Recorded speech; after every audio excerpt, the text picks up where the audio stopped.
Montée des eaux, mais aussi sécheresse, canicule, incendie, le dérèglement climatique et ses conséquences représentent autant de causes d'angoisse chez certains d'entre nous, plus particulièrement chez les jeunes qui envisagent un avenir sombre parfois. Michel Clèche, coprésident du réseau Éducation Environnement Bretagne, est notre invité.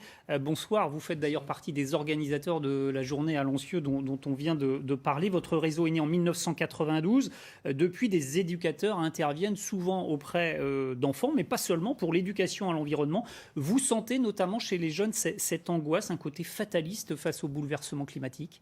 Oui, ça fait une couche de plus aux problèmes que la majorité des citoyens rencontrent, aussi bien sur les problèmes sociétaux. On sort à peine d'une pandémie, il y a d'autres problèmes qui nous arrivent. Oui. Donc c'est vrai que le sentiment de fin du monde avec le dérèglement climatique, avec ce qu'on a vécu dernièrement, vous l'avez cité, ça vient rajouter une couche de plus. Ouais. Et c'est compliqué de se projeter quand on est jeune, mais c'est pas facile non plus de vivre avec ça quand on est adulte. Avec peut-être un travers des adultes, c'est souvent de dire à ces jeunes, eh bien, réparez nos erreurs, c'est votre mission maintenant, mais c'est sans doute lourd à porter.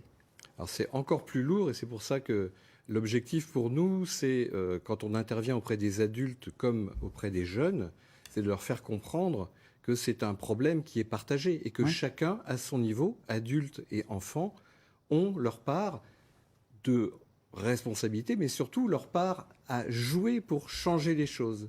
Et on est en plein dans cette mise en place des transitions écologiques. Et chacun, quel que soit son âge, a encore le temps et les moyens d'agir.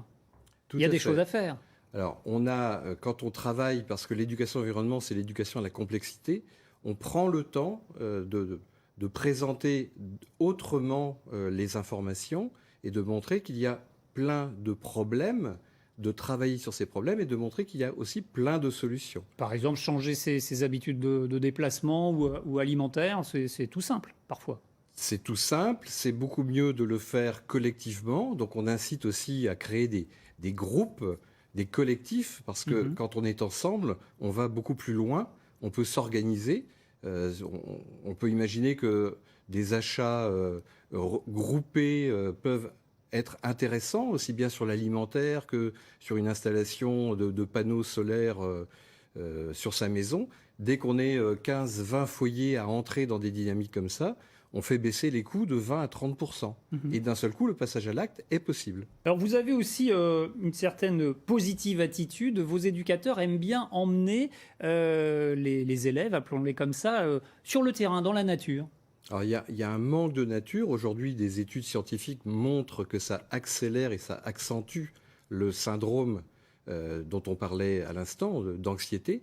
Le fait de retourner dans la nature, c'est de faire prendre conscience à nos personnes, 50% d'adultes, 50% de jeunes, que la nature, ça fonctionne. Il y a des tas d'interactions qui sont très positives.